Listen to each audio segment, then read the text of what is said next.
गणेशाय नमः।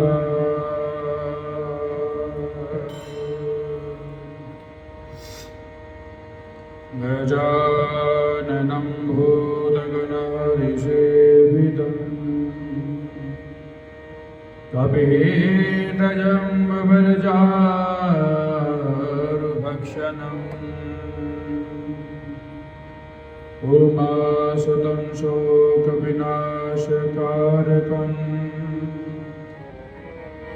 नमामि विघ्नेश्वरपादपङ्कजम्।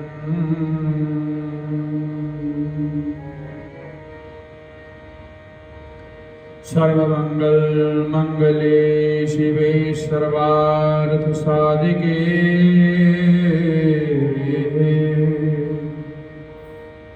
शरण्ये त्र्यम्बके गौरी नारायणी नमोस्तुते।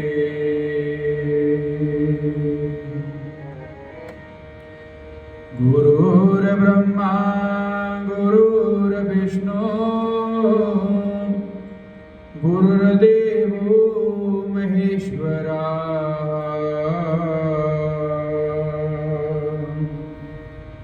गुरुर्साक्षात् परब्रह्म तस्मै श्री गुरुवे नमः।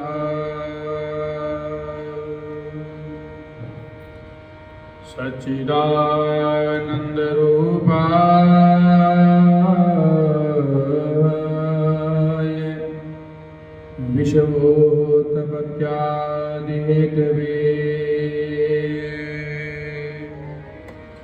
तापत्रय विनाशाय श्रीकृष्णाय वयं नमः।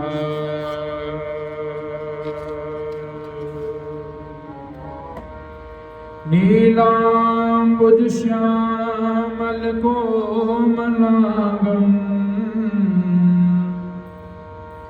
सीतासमारोपितवामभागम् पाणोमासाय गजारुचापम्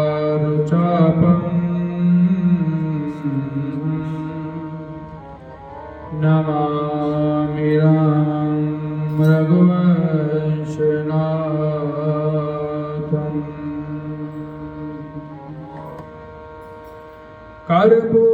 कर्पूरगौरं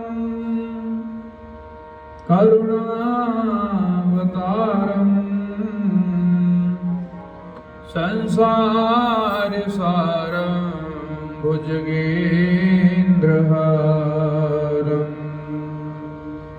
सदा वसन्तं हृदयारविन्दे भवं भवानि सहितं नमामि।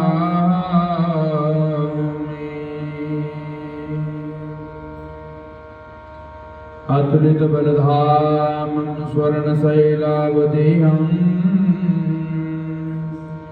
धनुजवनकृशानं ज्ञानिनामग्रगण्यं सकलगुणनिधानं वानराणामधीशं रघुपतिः प्रियभक्तं वातजातं नमामि।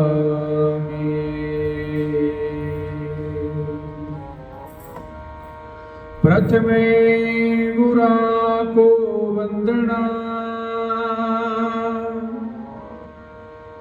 द्वितीय आद गणेश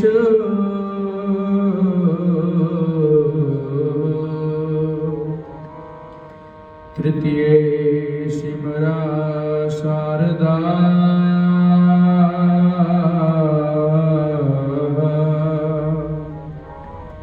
जिमिर कंठ करो परवे।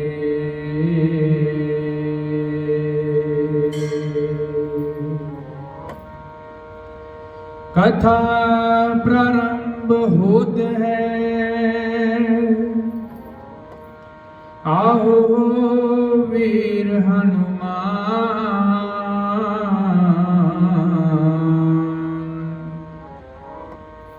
राम लखन संग जानकी,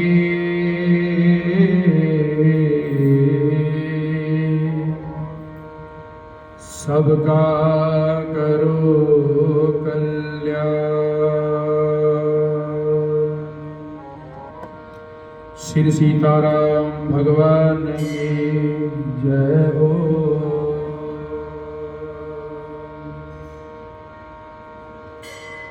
कार्तिक का पावन मास, आज की पंचांग कार्तिक मास शुक्ल पक्ष दसवीं तिथि और आज का शुभ दिन वीरवार। कार्तिक मास में कार्तिक महात्म्य में 25वां अध्याय की कथा। कल को श्री देव प्रबोधनी एकादशी भाव देव उठनी एकादशी, चातुर्मास से कल श्री हरि क्षीर सागर से एकादशी को जागते हैं। चातुर्मास जो होता है उसका कल समापन होगा। कार्तिक मास में दिव्य पावन मां श्री तुलसा रानी के विवाह संस्कार, भगवान श्री शालिग्राम संग मंदिर माता श्री नैना देवी देवकी धाम संगरूर में दोपहर को 2:15 बजे से 5:15 बजे तक संपन्न होगा। आप सभी सहपरिवार सादर आमंत्रित हैं। इस पावन दिव्य महोत्सव में पधार कर मां तुलसा और शालिग्राम भगवान का शुभ आशीर्वाद प्राप्त करें। आज की कथा को शुरू करते हैं।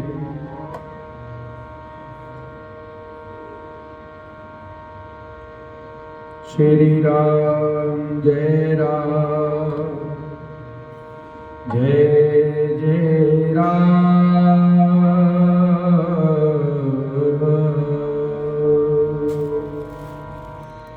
श्री राम जय राम, जय जय राम। हमने कल की कथा को में ब्राह्मण धर्मदत्त एवं उस कलह के जीवन की कथा को सुना। अब उसी के अंदर ही आगे कथा को कहते हैं कि तीर्थ व्रत और दान 3 चीजें होती हैं। तीर्थ करना, उपवास करना, वैदान करना आदि के करने से समस्त पाप छूट जाते हैं, मगर प्रेत योनि में रहने वाले को इसका अधिकार नहीं है। जो प्रेत में अपना जीवन व्यतीत करता है वो ना तो तीर्थ कर सकता है, ना दान कर सकता है, ना ही उपवास कर सकता है। तुम्हारे दुख को देखकर मैं अत्यंत दुखी हूं और तुम्हारा दुख दूर किए बिना मुझे संतोष नहीं होता। तुम्हारे पाप बड़े भारी हैं, क्योंकि ये तीनों योनियां बहुत बड़े पाप करने वालों को प्राप्त होती है। और प्रेत योनि तो थोड़े पुण्य से ही समाप्त हो जाती है। लेकिन मैं तुम्हें कार्तिक का उपवास किए, जो मैंने कार्तिक का उपवास किया है उसका आधा पुण्य मैं आपको देता हूं, क्योंकि यज्ञ दान तीर्थ ये सब सुनिश्चय ही कार्तिक के उपवास के पुण्य के समान ही है। देव ऋषि नारद बोले कि हे राजन, इतना कहकर धर्मदत्त उसको ओम नमो भगवते वासुदेवाय, इस मंत्र के अंदर 12 अक्षर होते हैं, 12 अक्षरात् मंत्र ओम नमो भगवते वासुदेवाय। यह 12 अक्षर मंत्र सुनाया और तुलसी का जल उसके ऊपर छिड़का बस फिर क्या था, क्षण भर में वह प्रेत योनि से छूटकर प्रज्वलित शिखा के समान दिव्य रूप धारण करके दिव्य पावन महालक्ष्मी के समान सुंदर हो गई। तब वह धर्मदत्त को दंडवत करके प्रसन्नता से गदगद होकर बोली, हे ब्राह्मण, आपके आशीर्वाद से मैं इस घोर नरक से छूट गई हूं। मुझे पाप सागर में डूबती हुई के लिए आप नौका के समान हैं। देवर्षि नारद ने कहा, हे राजन, अभी कलहा इसी प्रकार कह ही रही थी कि वहां पर विष्णु के गण एक दिव्यमान विमान लेकर आए और विमान के द्वार पर अप्सराएं और गण बैठे हुए थे। भगवान के द्वारपाल आते हैं, पार्षद आते हैं लेने के लिए, जो ठाकुर की भजन बंदगी करता है, ठाकुर को भजता है। और धर्मदत्त ने उनको देखकर प्रणाम किया। पुण्यशील और सुशील नामक भगवान विष्णु के जो गणों ने धर्मदत्त को अपने हाथों से ऊपर उठाकर उसका अभिनंदन करके कहा, हे द्विजश्रेष्ठ, हे ब्राह्मण, आप धन्य हैं जो सदा भगवान विष्णु के उपवास, कथा और सेवा में अपना जीवन व्यतीत करते हैं। कार्तिक उपवास किया था आपने, जो अपने बाल्यकाल में पवित्र और शुभ कार्तिक उपवास किया था, उसके आधे फल से कलह के पूर्व जन्म के एकत्रित पाप समाप्त हो गए। यही नहीं, आपकी कृपा से उसके सैकड़ों जन्म के पाप समाप्त हो गए। आपके जागरण आदि करने से पुण्य प्रभाव से आकाश मंडल में जो विमान आया। हे ब्राह्मण, अब हम इसे भांति भांति के भोगों के से युक्त वैकुंठ में विष्णु जी के पास रहोगे कि आप भगवान श्री हरि के पावन दिव्य चरणारविंद में वैकुंठ धाम में आपका निवास होगा और मुक्ति प्राप्त करोगे। हे दया के सागर, वह प्राणी धन्य है और जन्म उन्हीं का फलीभूत है जिन्होंने तुम्हारे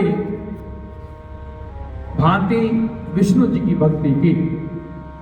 जो हरि की भक्ति करता है, एकादशी के उपवास करता है, श्री ठाकुर की शरण में अपना समय व्यतीत करता है, क्योंकि भगवान विष्णु अपने भक्तों को भला क्या नहीं देते, जिनकी प्राचीन काल में उतानपाद के पुत्र को ध्रुव तक पहुंचाया। कथा को हमने सुना।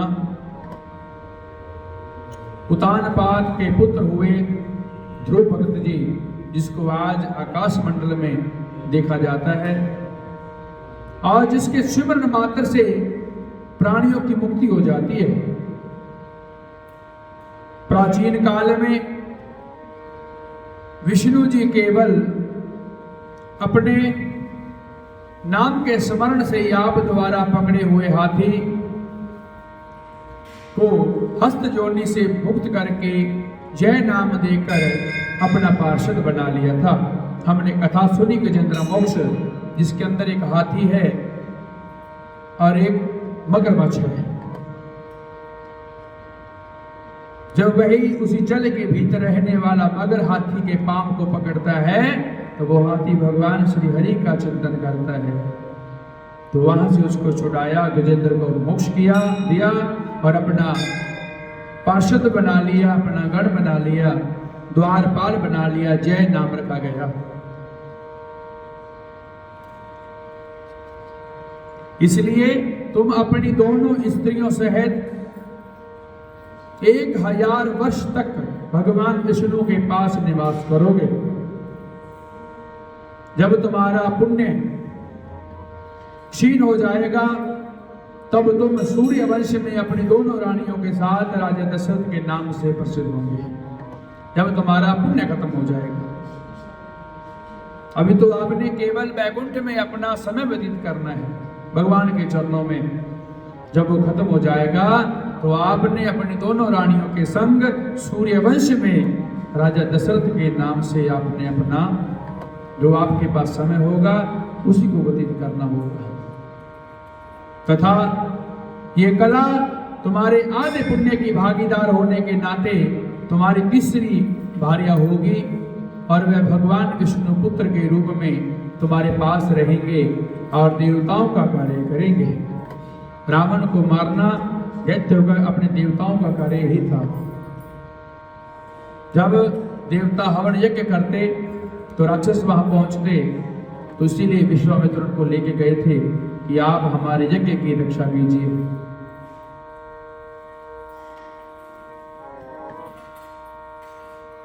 और विष्णु जी को प्रसन्न करने वाले तुम्हारे कार्तिक उपवास से अधिक महत्वपूर्ण या दान तीर्थ आदि और कोई भी नहीं होता। कार्तिक में दान दिया जाता है। हे दया के सागर, तुम धन्य हो क्योंकि तुमने जगत गुरु भगवान विष्णु को प्रसन्न करने के लिए कार्तिक मास का उपवास किया, जिसके आदि पुण्य के फल की भागीदार कला है। इस समय हम इसे अपने साथ विष्णु लोक में लेके जा रहे हैं। इसको हम अपने संग में भगवान के पावन चरणारविंद में लेकर जा रहे हैं। सो आज के ये 25वें अध्याय की कथा को यहीं पर विश्राम देकर दूसरे चरण में चलते हैं।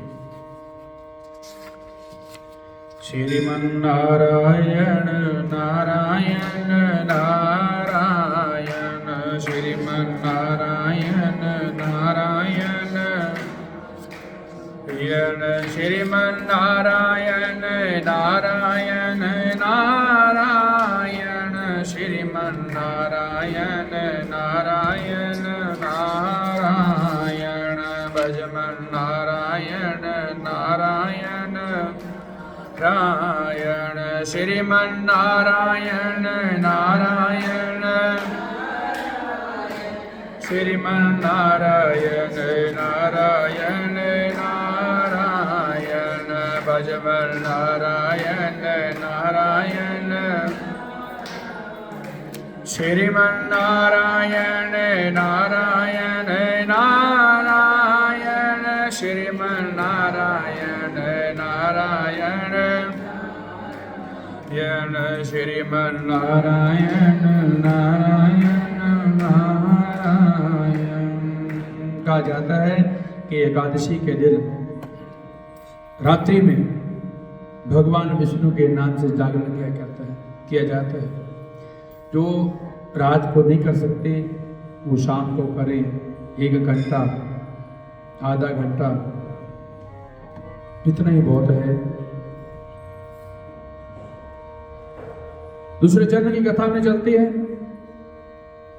सिद्धाचल प्रभु प्रेम वाली रहते, अड़िया न कर मन वे, इस जिंदड़ी दा कोई ना बसा, बंदिया ना कर मन वे। माया दे गरूर विच ऐना कानू भुलिया, दुखियां गरीबां नाल बोलना भी भुलिया। तेरी गई आसमान ते निगाह, नीवा होके चल मन वे। एक भजन भी है, फल नीविया रुखानो ते लग दे, नीवा होके मान ना करी। मान जिहड़ा करना है कि किस ते मान करना चाहिए है, आप दे ऊपर मान ना करी कि मैं हाँ, मैं कोई भी नहीं। साडा इस शरीर के अंदर कुछ भी नहीं है। शरीर तो बड़ी दूर की गल है, और आस पास भी कोई चीज साडी आप दी नहीं है। मेरा मुझ में किश नहीं, जो किश है सो तेरा, तेरा ही तुझको सौंपते, क्या लागे वो मेरा। केवल जब जन्म होया नाल की आया कुछ भी नहीं, बाद च नाल की गया, कुछ भी नहीं। तेरी ही रावण हंकारी नू सी थोड़ केड़ी गल दी, पौन देवी आके जिनो पखा है सी जल दी। रावण एडे वड्डे महापुरुष होए ने, विद्वान ब्राह्मण होए ने, वेदां दा कंठस्थ ज्ञान होना। किया जाता है कि जदों रावण अपने सिंहासन ते बैठदा तां पौन देवी भाव की हवा दे देवी आके उसनूं पखा चलदी सी, जिस दे सारे कोल देवते सारे कोल विराजमान रहिंदे, जिन्ने भी ग्रह नूं आदे कोल रखिया होया कि भाई तुसीं मेरे कोल रहा करो। खानदान ओदा हो गया तबाह, ऐसी जोरावर मन वे। सब मन की खेड नाल होया है।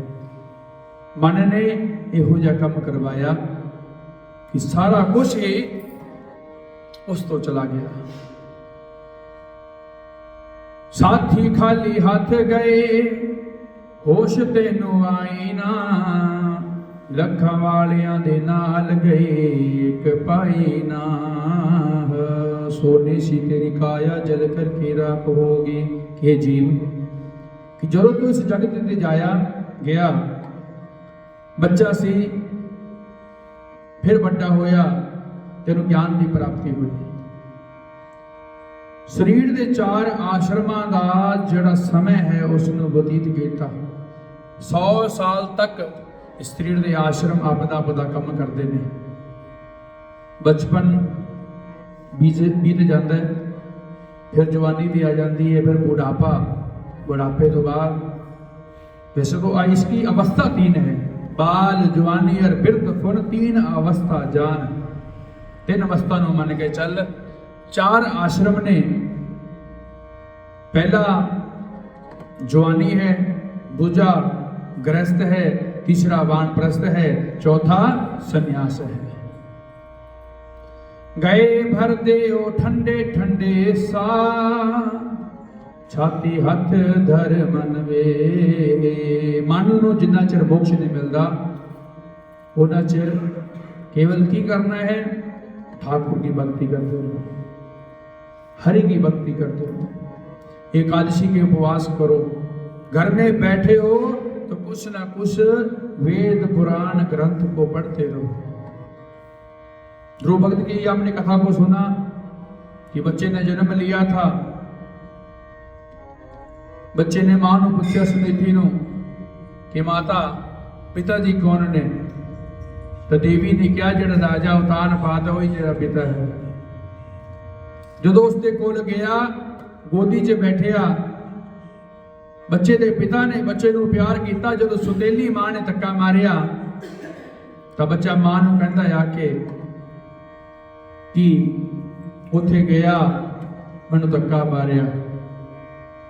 फिर मां ने असली पिता बारे की किया कि अज तो बाद तेरे असली पिता तेरे ठाकुर जी ने, श्री हरि ने। देव ऋषि नारद ने ज्ञान दिता, 12 अखर का मंत्र, ओम नमो भगवते वासुदेवाय। बेटा इसका जाप किया कर। जाप करते करते करते करते भगवान हरि ने उसने एक धाम देता कि अपनी धाम दे नाल धाम जो धाम ही है एक तरह का आकाश मंडल के अंदर ध्रुव भक्त के नाम से, भाव की एक ध्रुव तारे के नाम से वो आज बच्चा अपना जीवन व्यतीत कर रहा है। उसी तरह सानू भी भगवान के चरणों च रह के भगवान की भक्ति करके भगवान के चरणों च बैठने का सो अवसर गवाना नहीं चाहिए। मेरा नाम देव धना किन्ने कुआ मेर सी, बादशाह दे बादशाह फकीरां दे फकीर सी। फकीरां दे फकीर हो गए, बादशाह दे बादशाह बन गए। अज उन्हां दे द्वारा किया गया कर्म, उन्हां दे द्वारा की गई भगती नूं अज असीं याद करते हैं। इन्हां दे नाम सब तो पहले आ जाते हैं भगतां दे विच। मेरा होई, सूरदास होए, धन्ना होया, कबीर होए, सारे अज उन्हां दा नाम सिमरन करते हैं। असीं भी भगवान के चरणों च रह के इहो जिहा काम करिए कि लोग सानू भी याद करन कि भगवान का भगत है। पर अज के समय के अंदर जिहड़ा कलयुग चल रहा है, इस दे अंदर जिहड़ी भगती हो रही है, कहते ने कलयुग तो बचन वास्ते तीन चीज़ां ने, गीता, दूजा गंगा, तीसरा गायत्री।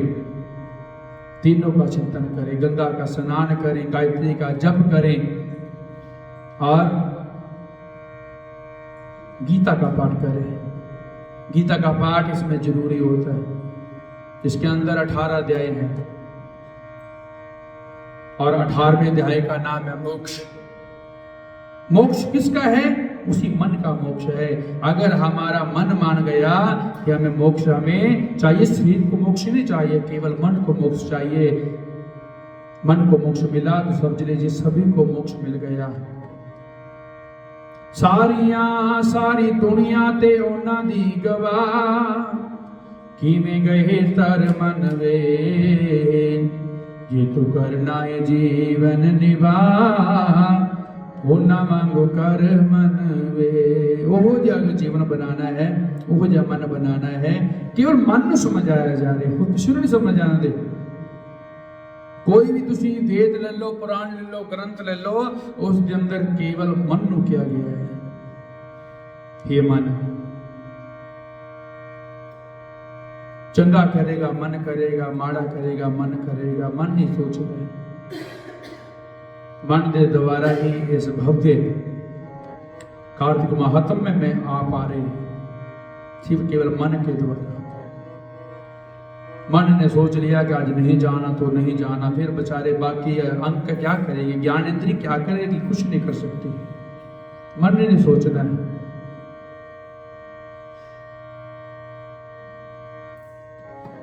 जान फोला कोला पहला जानी, जान तो आई तो।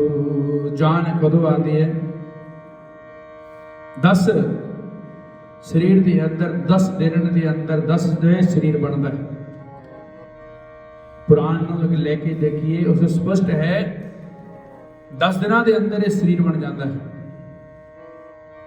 10वें दिन केवल तृष्णा श्रद्धा उसकी एंट्री है, प्राप्ति है, बस। 10वीं इसके अंदर आत्मा है। जब आत्मा गई तो शरीर किसी भी कम मदद नहीं है। मानस जन्म दुर्लभ है,